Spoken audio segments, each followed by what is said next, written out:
Alaikum, ladies and gentlemen. My name is Faisul Iqbal.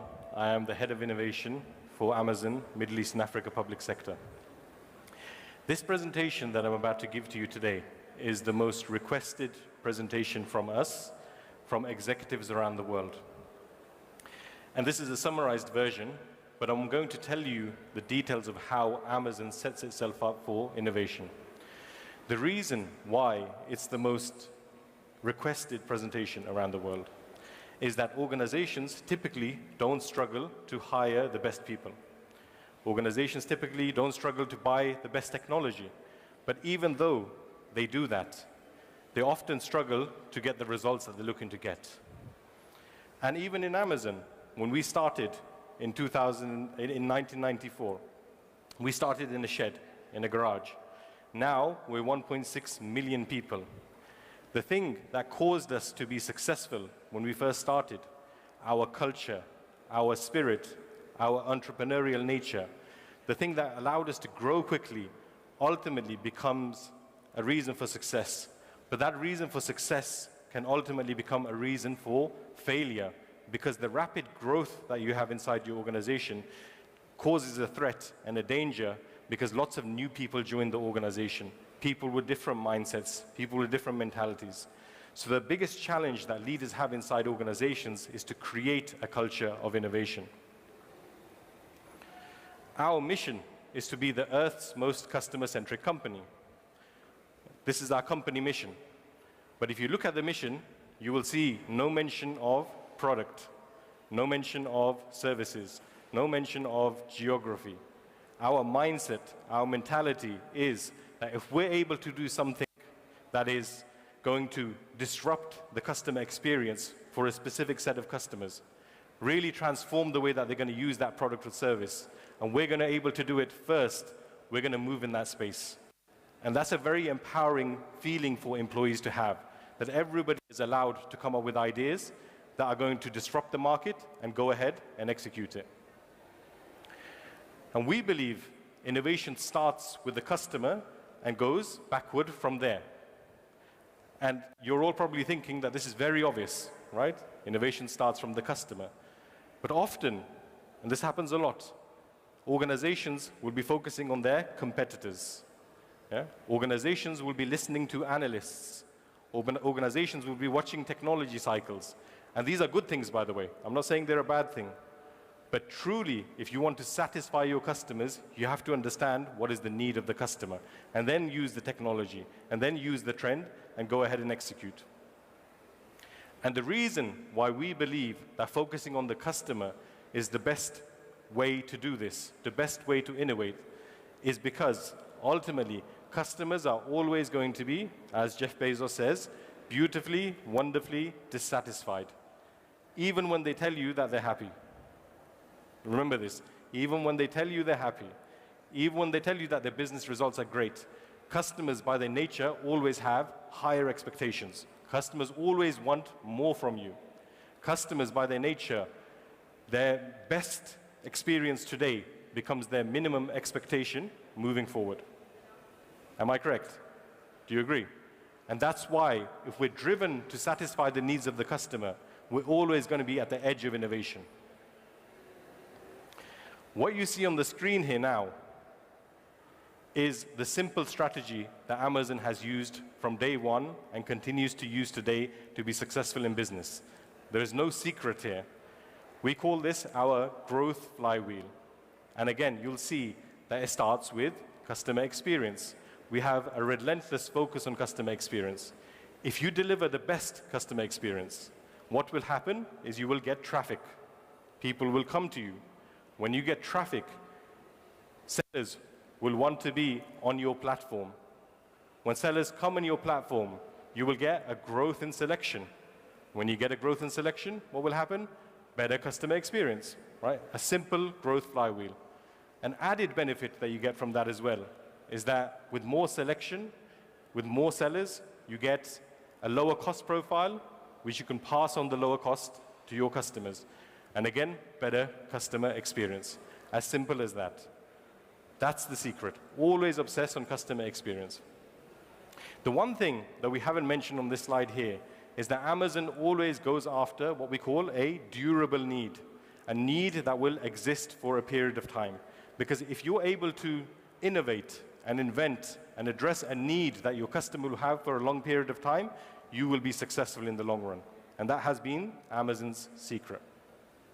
Now, to remain innovative from the shed in 1994 to now with 1.6 million employees, and to maintain a culture of innovation, again, was not coincidence, was not luck. There was a scientific focus on managing and maintaining a specific set of pillars that allowed every single individual to be innovative inside this organization. And they are these 4 pillars. And my presentation is going to walk you through them step by step. The first one is this idea of culture. Amazon hires people who fit a specific set of behaviors. I mentioned Amazon has 1.6 million people around the world, approximately. We interview typically for 4, 5, 6 hours. Out of that 6 hours of time, the interview process only focuses on the functional competency, meaning the skills of the person, for 1 hour maximum, maybe 2. The rest of the time is focused on checking the behaviors of that person. Will they match the requirements of our leadership principles? Do they adhere to the mindset and the culture of our organization? And we believe that if they do, if we hire people that meet our requirements in terms of behaviors, they will be a success inside the organization. These 16 leadership principles are like guardrails, they're guidelines. We tell every single Amazonian that you have to make decisions fast, you have to take risks, but we will protect you when you take those decisions by ensuring that you follow leadership principles that ensure that you make decisions that are best for the organization. If I give you one from the top left or top right for you guys, which is ownership. Ownership. Amazonians are expected to own things. We're not allowed to walk past a problem and say, this is not my problem. Yeah? And I believe this is the same spirit in Dubai, in fact, where any problem in Dubai is everybody's problem. When you have an organization or a country of people who are focused on saying that it is my job to make sure I overcome all the problems that we're facing, and that I cannot say it is somebody else's job, that organization will uplift very fast. And similarly, we have 16 leadership principles. One of the most interesting leadership principles that we have is invent and simplify. And if you look at the text in orange, it says that we accept that we may be misunderstood for long periods of time. I'm going to give you an example from this. Does anybody know what was the first product that Amazon launched on its website? Books. Good, books. If you recall, Amazon was the first retailer to actually use star-based ratings on the website. So when you bought a product, you could rate to say, I like this book, I don't like this book. 1, 2, 3, 4, 5 stars. Now this is very normal, right? Most retailers will give you this option. But in those days, this was something peculiar, something a bit crazy. The book publishers, the people who were selling their books on our platform, actually fought Amazon on this. They said, if you allow the buyers to rate a book badly, what's it going to cause? It's going to cause people to not buy the book, right? And your job is to help us to sell books. What did Amazon say? Amazon said, you've misunderstood what we do. Our job, we're in the business of enabling customers to make purchasing decisions. Yeah? So we're trying to empower the purchasers to buy the things that they want to buy and to have confidence in the things that they want to buy. The publishers at the time, they got angry about this, and they even threatened, saying that we may walk away from your platform. So the leadership at Amazon had to make a decision to say, these are our suppliers, right? But these are our customers. Who's more important, supplier or customer? And they stuck to their guns. They were willing to be misunderstood and said, no, we're going to enable our customers to buy what they think is best. In the end, that decision not only was a success, but ultimately increased the number of people that were coming to our website, because trust in the platform grew from here to here. Customers knew that they were able to find the right information they need to be able to make decisions. Let's talk about mechanisms. Mechanisms are essentially processes. It's a complicated word for processes. And we have lots of mechanisms, by the way. But our most important mechanism is one called working backwards. This is our mechanism for innovation. And one of the unique and peculiar things that we do in our working backwards mechanism is that for any product or for any service that we have an idea for, we will write a press release, a frequently asked questions document, and a visual storyboard before we start the project. Does that make sense? Yeah? Typically, when do you write press releases? When you're about to launch the product, right? In our organization, we write the press release before we even started the project. Why? What is the benefit of that? You will see from analysts who cover digital transformation around the world in various industries, they will tell you typically that 60, 70, 80% of large transformation projects fail. Right? You would have experienced this. You may have seen some of this. What is the reason? People spend tens of millions, hundreds of millions, yeah, $500 million on a project. The project gets launched, and then people ask, what was this project for? What was the benefit of this project? What was it supposed to do? Even though there were hundreds of millions of dollars spent on that project, even though we had very smart people around the room managing that project. The issue is that if you're not able to clearly articulate the value, who the customer is, what the benefit is going to be, what the experience is going to be, and more than that, what the stakeholders are going to feel when this project is launched, at the beginning of starting the project, the likelihood of you getting to it at the end of the project is minimal. And in Amazon, that's what we believe, that everybody is empowered to come up with ideas on what they want to do, how they want to innovate. But the ask is that you have to write a press release. Now, I'm telling you something here which is not I'm preaching and doesn't happen for real. Every product or service that has been launched in Amazon goes through this very same process. Now let's talk about architecture. Architecture. So architecture is this idea of how you have used technology to enable people to innovate. So people assume that Amazon was born as a website, digitally transformed, right? No issues, everything's perfect. But that's not the case. That wasn't the case. Amazon started in a shed, like I told you, right? There were a few people, Jeff Bezos and a few people who ran that company in the beginning. When that company grew, it was essentially a group of developers and a group of business people who ran that project. When it started to get more popular, more customers, more developers, more business people, what started to happen was that there was more demands on improving the website, right? More people wanted to change the website. So more developers would get hired and more developers would work on the project. But when one person did a change on this side of the website, it broke something else on this side of the website. So what did Amazon do at the time? They created a committee, right? They said, we need to manage the changes. We need to make sure that when somebody changes something, it doesn't break something else, which is good. I'm not saying this is a bad thing. But Amazon, in its innovative nature, said that we can't keep creating committees to slow things down. We have to find a way to make things faster. So the leadership at Amazon decided that actually what we need to do is we need to make sure that this website, which has one piece of code in it, we need to break it into microservices, right? So we have a separate piece of code for the suppliers. We have a separate piece of code for the inventory. We have a separate piece of code for the fulfillment. And this freed up the organization again. Now suddenly people could change the website, improve it, and make sure that we can move fast. But again, the organization grew. Number of customers grew. Number of developers grew. And we had the same problem again. Too many people making changes and too much impact when a change happened. So what did the organization do? They said, push harder. We have to go completely microservices based.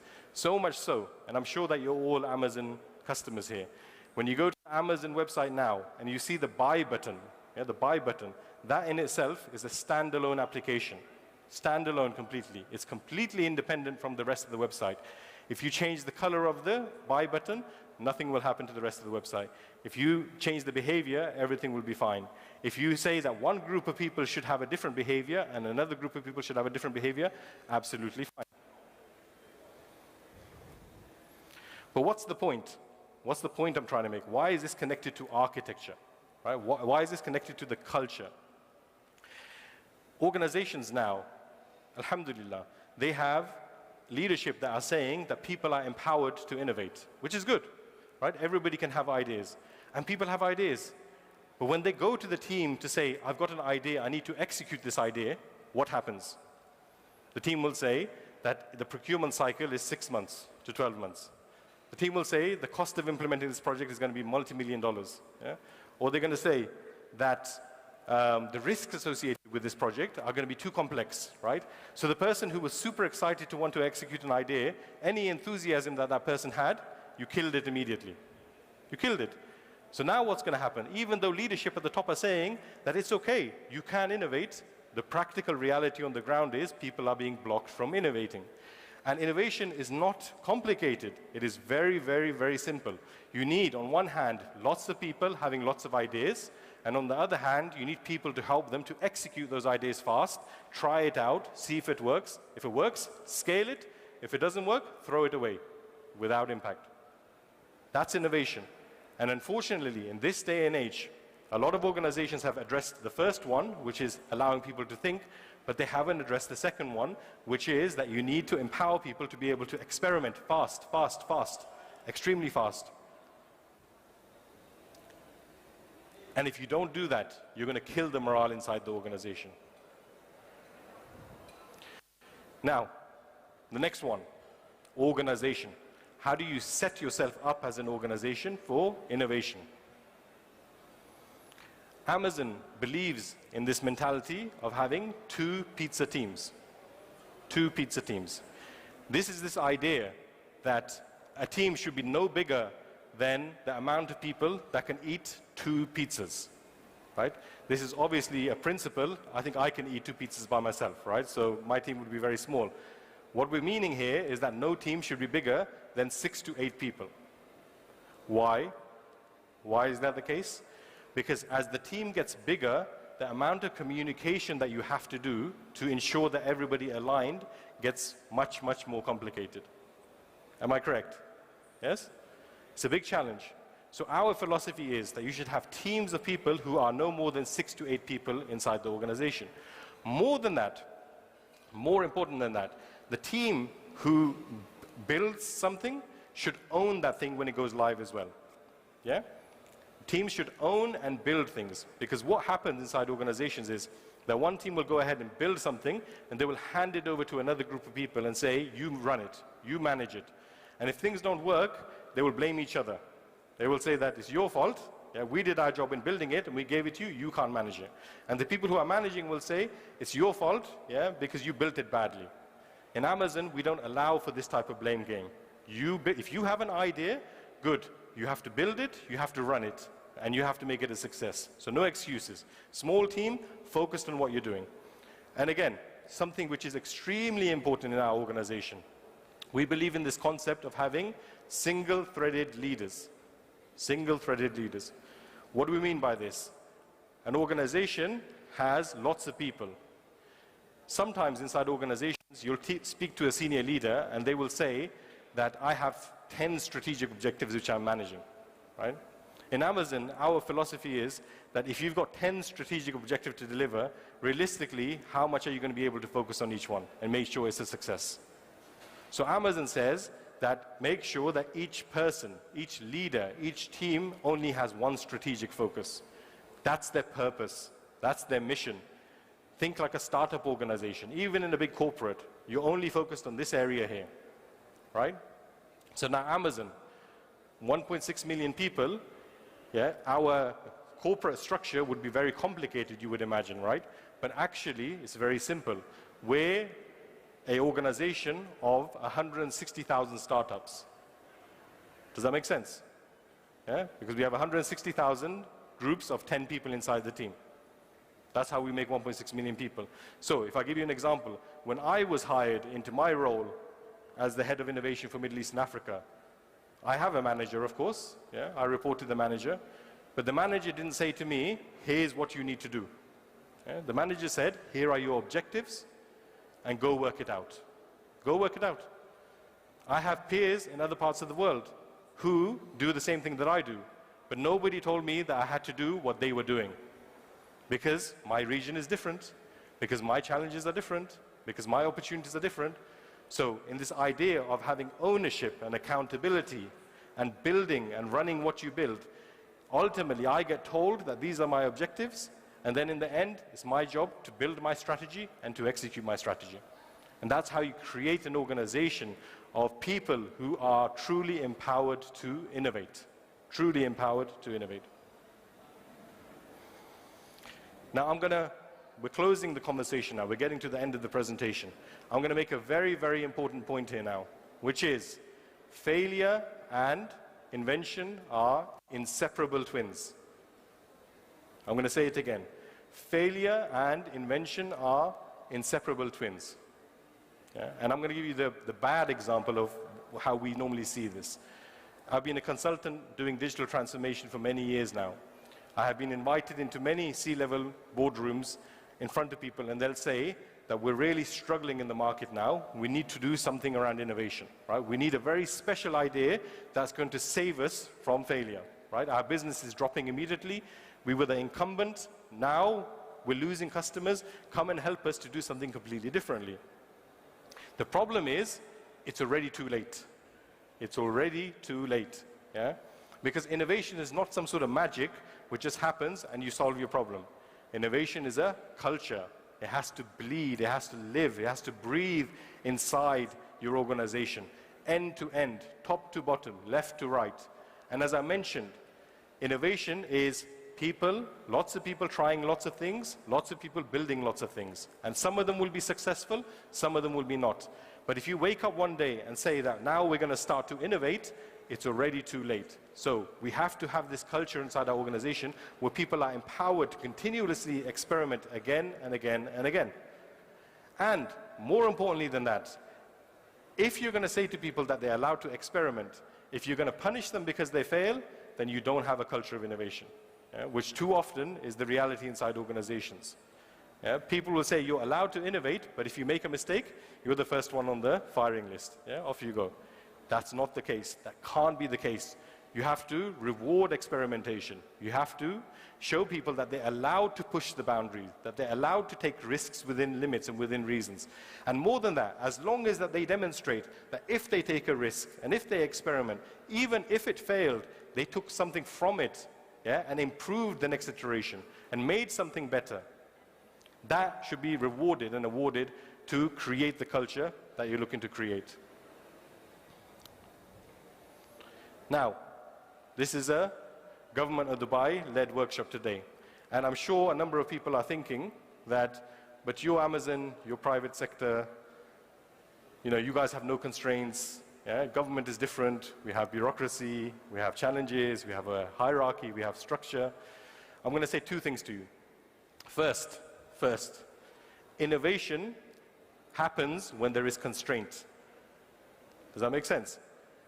The best innovations around the world happened when there was constraint. It's because people were struggling, they were suffering, they were trying to find a way to come out of a problem that they were facing. And that allowed people to think, how can I do something differently? Correct? So, instead of us thinking that because we're public sector, because we're government, we're not going to be able to do this, the challenge is, because of the constraints that we have, we're going to be empowered to think in the most innovative ways to overcome the problems that we're facing. That's going to be the mindset, number one. Number two, this government in this country, by far, and we are Amazon and we deal with people around the world, and I can say this proudly because I represent this region, by far is pushing organizations in this country to be as innovative as possible. And the opportunity lies ahead of us to really and show to our leadership what it is that we can do to be the most innovative organizations around the world. My program, the innovation program in Amazon, is here to support government organizations in the UAE to become as innovative as Amazon. That's my mission, right? And I promise you this is going to be a reality. That is why I exist, that is why we're here.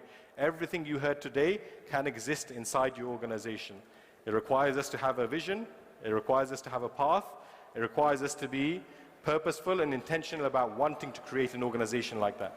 But if we can dream that, if we can say that this is how we want our government agency to work, and we can present it well to our leadership inside the organization, I believe this can be a reality for our organizations today. That's it from me. Thank you very much.